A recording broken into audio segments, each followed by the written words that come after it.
Boa tarde, meus amores. Hoje, 10 de maio de 2020, vamos dar início a mais uma aula, certo? Hoje a nossa disciplina será de ciências com o assunto cadeia alimentar. Então, os seres vivos, eles são organizados em níveis de classificação. São aqueles que nascem, crescem, se reproduzem e morrem.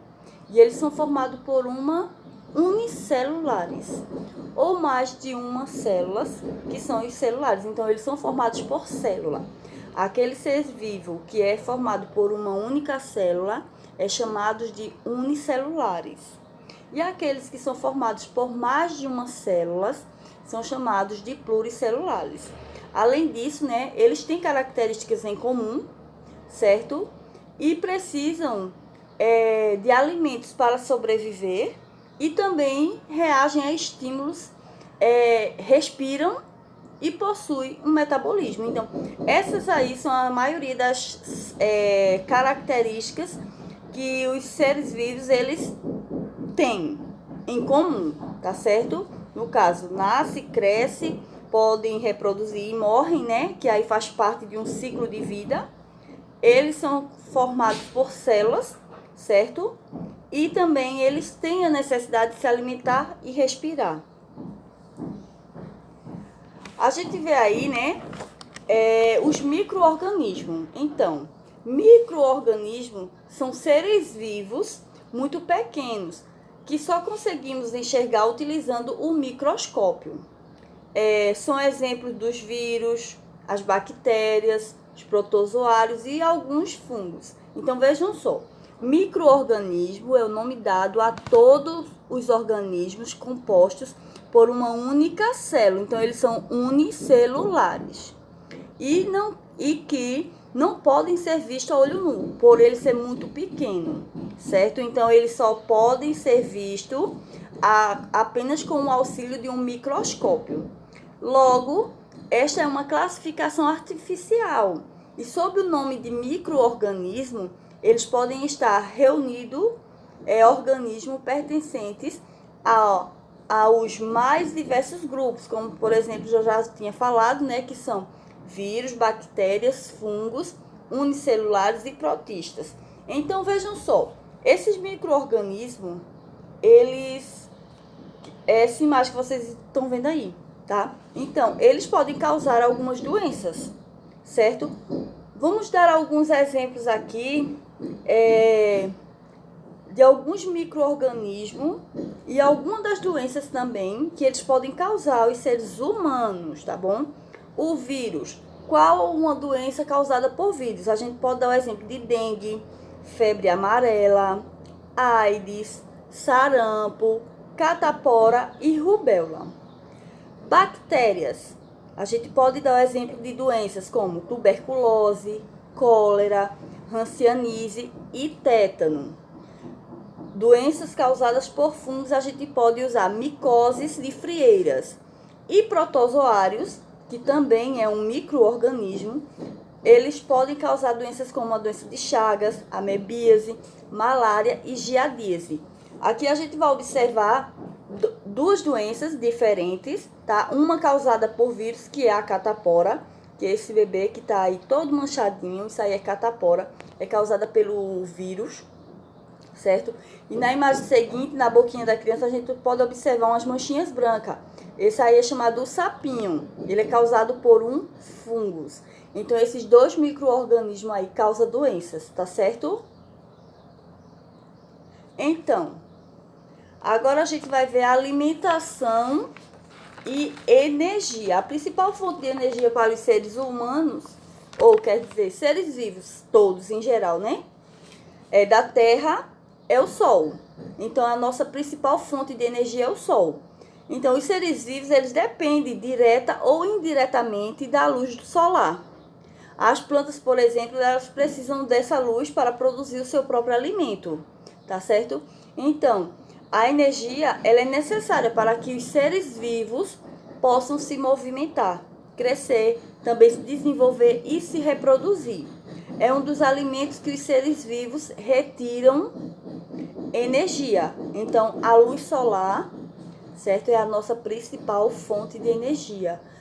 tanto dos seres humanos quanto dos animais, porque todos nós, e das plantas também, porque todos são seres vivos, tá certo? Então, todos os seres vivos, eles nascem, crescem, reproduzem e morrem. Então, tá certo? Essa é a diferença. Então, vejam só. Os seres vivos, eles obtêm energia dos alimentos, certo?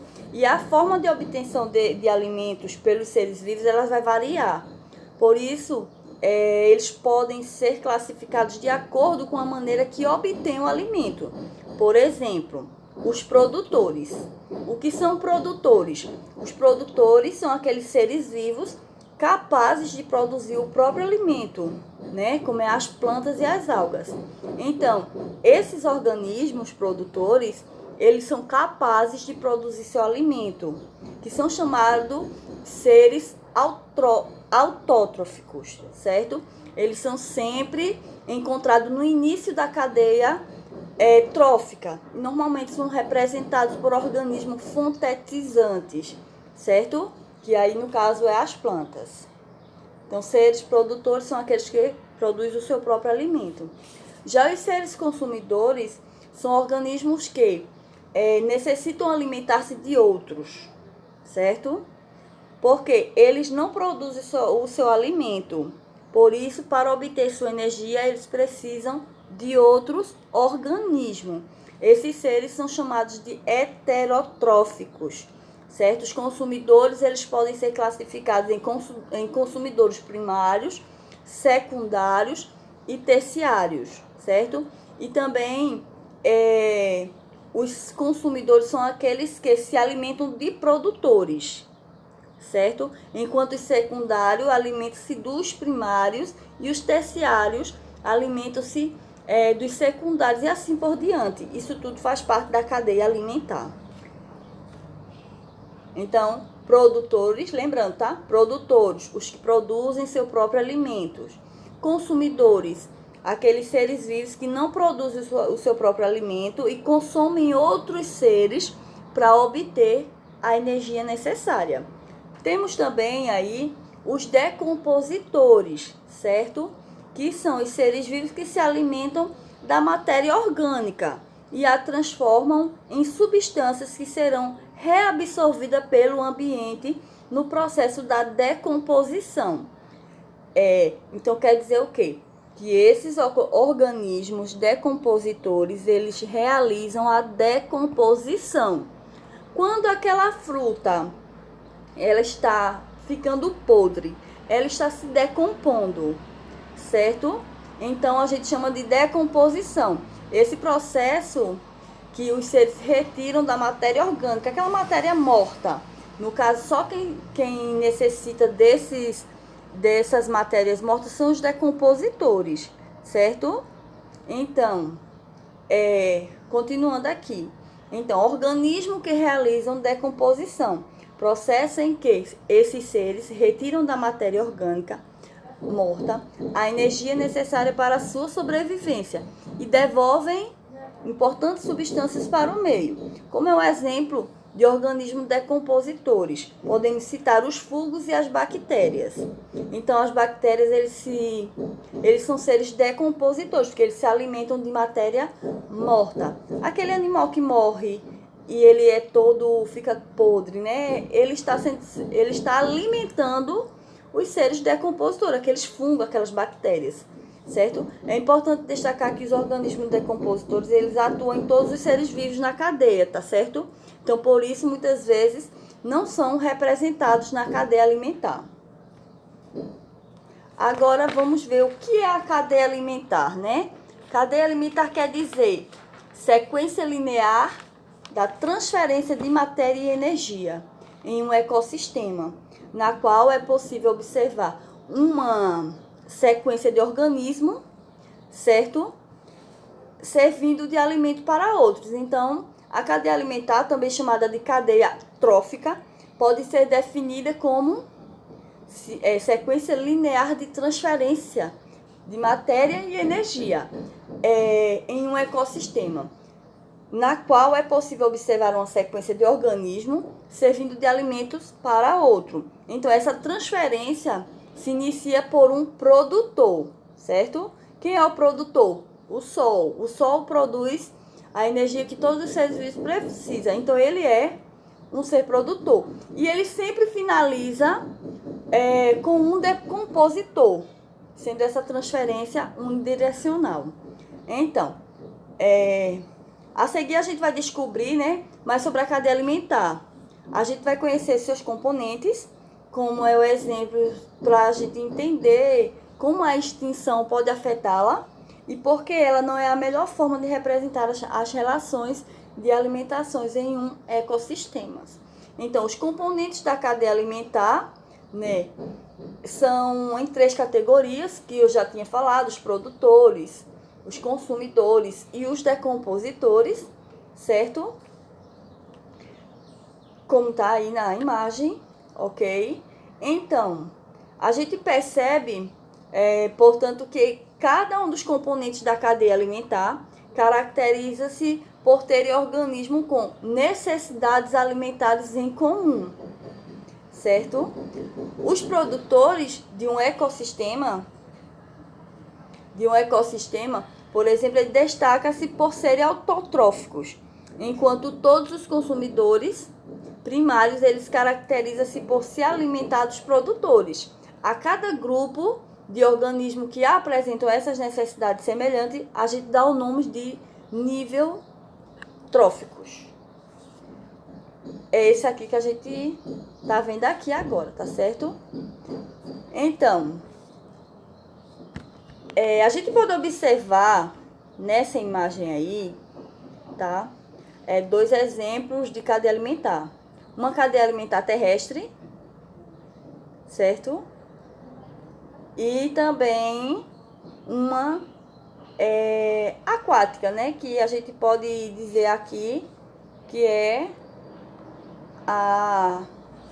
o sapo, né? Que ele é tanto aquático quanto terrestre, certo? Então, nessa imagem aí, gente, a gente observa, né, que um tá precisando do outro. Vocês observam aqui essa seta, né? Que essa setinha está mostrando o tipo de alimentação de qualquer um. E o Sol, ele está dando energia a todos esses seres vivos, certo? Então, a cadeia alimentar é isso aí, certo? É a relação alimentar entre os seres vivos, tá certo? Em uma cadeia alimentar, a energia contida no alimento passa de um ser vivo para outro. E nessa relação de alimentação, sempre é um produtor, certo? Ou mais de um consumidor e os decompositores, tá certo? Então, nós seres humanos nos alimentamos de outros seres vivos e dessa forma também fazemos parte da cadeia alimentar. Somos consumidores onívoros, certo? Aí, para representar a cadeia alimentar, a gente utiliza essas setas, que partem do alimento e apontam para o consumidor.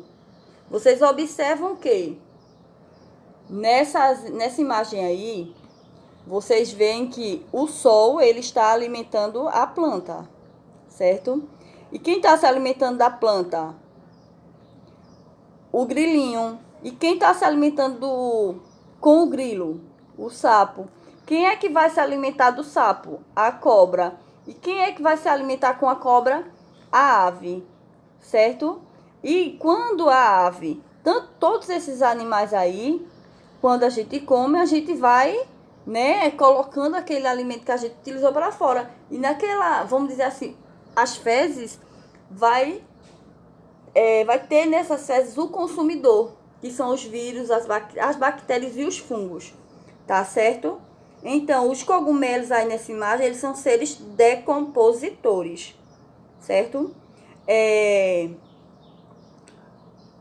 Deixa eu ver aqui. As bactérias também são decompositores, certo? Então, no caso, as plantas produzem o seu próprio alimento pela fotossíntese. Ela serve de alimento para o sapo, a cobra, né? Para a ave. Então, e todos esses seres são decompostos por bactérias, certo? Então, a cadeia alimentar, É tudo isso aí que a gente vê, né? A relação alimentar entre os seres vivos, certo? E pode ocorrer em todos os ambientes. Aí agora a gente vai ver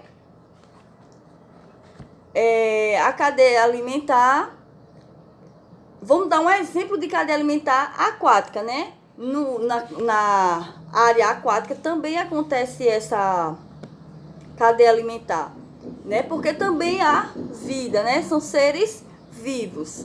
Então, na cadeia alimentar aquática, o fitoplâncton, ele é formado por organismos fotossintetizantes. Ele é um produtor, certo? O fitoplâncton, ele serve de alimentos para o crio, que se comporta, portanto, como um consumidor primário, tá bom? Então, por fim, vamos dar um exemplo de uma foca. A foca não se alimenta do pinguim? Então, a foca se alimentando do pinguim, se comportando como um consumidor terciário. Então, a cadeia alimentar, ela representa as relações de alimentação existentes num ecossistema, tá certo? Ou seja, analisando a cadeia alimentar, a gente vê qual ser vivo serve de alimento para o outro, tá bom? E a extinção de algumas espécies afeta negativamente a cadeia alimentar, pois aquele ser vivo que serviria, né, de alimento para o outro acaba deixando de existir, certo? Então, por hoje vai ser isso, tá bom? A nossa aula de ciências termina por aqui. Qualquer dúvida é só me procurar, tá bom? Aí eu vou deixar essa mensagem para você. Jamais esqueça que a forma como você age no seu presente que te dará a possibilidade de construir um passado de conquistas e um futuro promissor. Fica com Deus.